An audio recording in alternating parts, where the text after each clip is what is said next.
رمضان رمضان رمضان يا حبيب.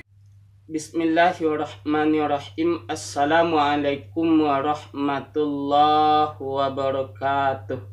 Alhamdulillahirabbil alamin. Asyhadu an la ilaha illallah wa asyhadu anna sayyidana wa nabiyyana Muhammadan abduhu wa rasuluh la nabiyya ba'da amma ba'd.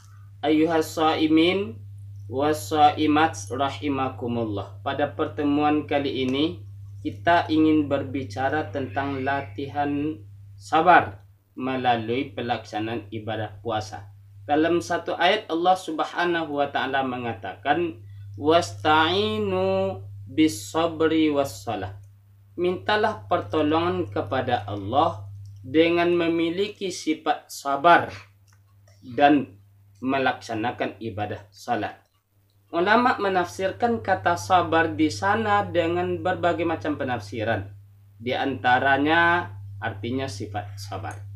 Di antara penafsiran lain, sabar itu ditafsirkan dengan puasa. Karena orang yang berpuasa adalah orang yang dilatih untuk memiliki sifat sabar. Sabar yang asal katanya sabrun, sabrun artinya pahit. Maka memiliki sifat sabar itu ibarat menelan sesuatu yang pahit. Memang tidak mudah untuk melakukannya, namun bagi orang yang tahu dan mampu melaksanakan akan mendapatkan khasiat dan manfaat yang sangat besar sekali dalam kehidupannya. Ayyuhas shaimin was shaimat rahimakumullah. Ibadah puasa Ramadan salah satunya melatih kita menjadi orang yang bersifat sabar. Sabar menahan haus, sabar menahan lapar, sabar menahan pandangan mata, sabar menahan jalan pikiran, sabar dari berbuat yang salah, sabar untuk senantiasa melakukan ibadah ketaatan kepada Allah Subhanahu wa taala. Ayyuhas shaimin wasaimat rahimakumullah. Apalagi di dalam melaksanakan ibadah puasa Ramadan pada tahun 1441 Hijriah ini, kesabaran kita sangat dituntut sekali. Kenapa? Sudahlah kita berhadapan dengan puasa, kita juga berhadapan dengan situasi pandemi. Banyak orang yang saat ini kehilangan pekerjaan. Yang biasanya selama ini mereka jualan di kantin-kantin sekolah. Sekarang sekolah tutup karena kondisi pandemi. Yang biasanya mereka mengais kehidupan itu dapat hari ke hari. Yang hari ini mereka sangat sulit mendapatkan kehidupan lantaran manusia kebanyakan dipanggil, dihimbau untuk tidak berkeliaran kemana-mana, tidak keluar rumah kalau tidak penting dan darurat sekali, sehingga pendapatan mereka banyak yang hilang, banyak yang berkurang. Bahkan juga ada sebagian saudara kita yang sebelumnya bekerja di sebuah perusahaan, namun karena perusahaannya yang terdampak ekonomi faktor pandemi ini juga gulung tikar. Banyak saudara kita yang selama ini jualan, namun karena kondisi pandemi jualan mereka tidak lancar dan tidak sukses seperti biasanya lantaran kedai-kedai ditutup, kondisi daerah PSBB, pembatasan sosial berskala besar. Pada akhirnya tahun ini kita melaksanakan ibadah puasa berhadapan dengan kondisi yang sangat sulit sekali. Ayyuhas shaimin was shaimat rahimakumullah. Ketahuilah bahwa ketika kita mampu menjadi orang yang sabar dengan situasi seperti sekarang, Allah menjanjikan balasan yang sangat besar bagi kita. Innama yuwaffas sabiruna ujurahum bighairi hisab. Allah akan menyempurnakan balasan untuk orang yang sabar itu bighairi hisab. Tidak ada batas untuk pahala yang diberikan Allah buat orang yang sabar. Ayyuhas shaimin wasaimat rahimakumullah. Baik dan buruk kita tidaklah ditentukan oleh kaya seseorang. Baik dan buruk kita di hadapan Allah tidaklah ditentukan oleh pekerjaan seseorang.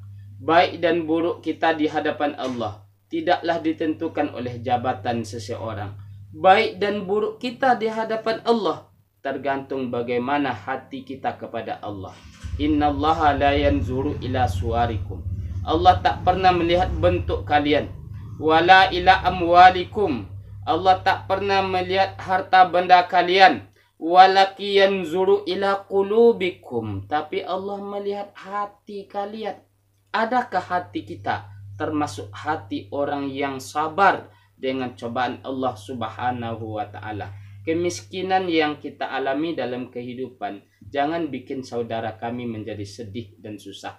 Kemiskinan dan kehilangan pekerjaan yang kita alami jangan membuat kita kalut sehingga menempuh jalan salah. Itu tidak benar.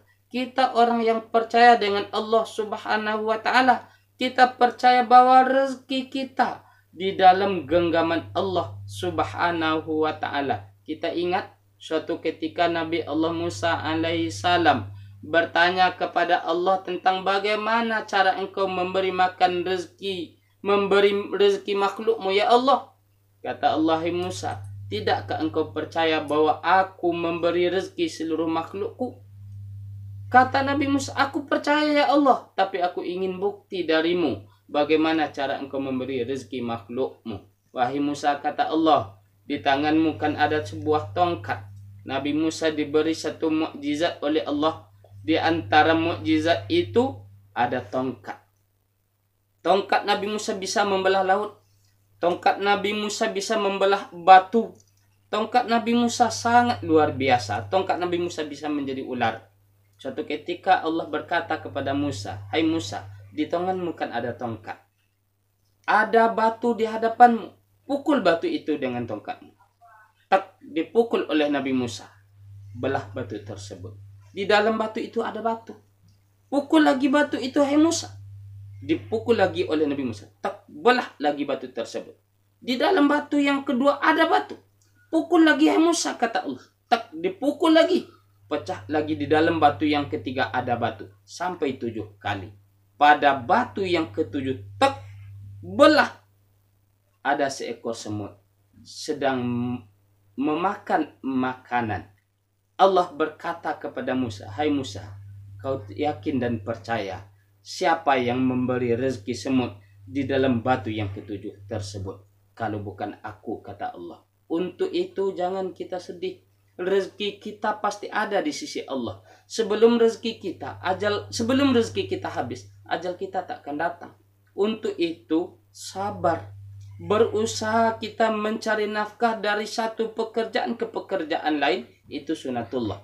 Tapi yang mendatangkan rezeki kita adalah Allah Subhanahu wa ta'ala.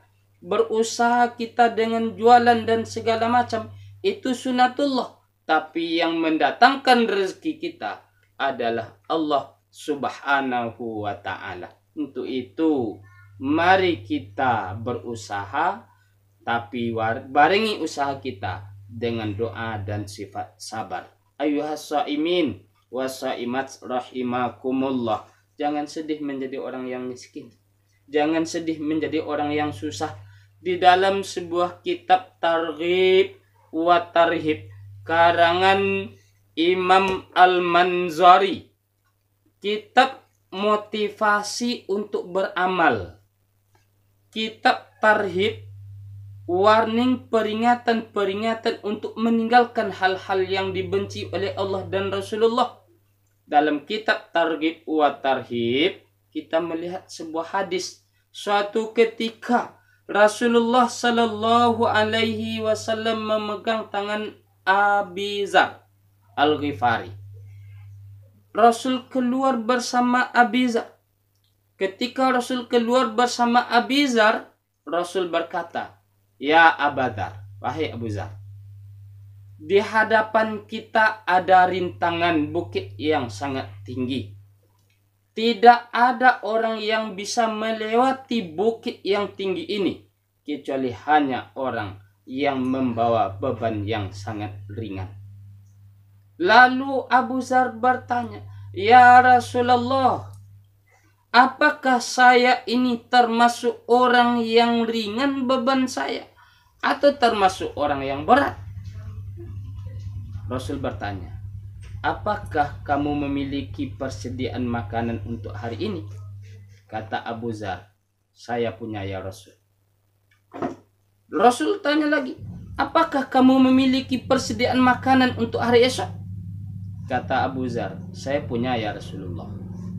Rasul bertanya lagi, "Apakah engkau masih punya persediaan makanan untuk hari yang ketiga?" Kata Abu Dzar, "Aku tidak punya ya Rasulullah."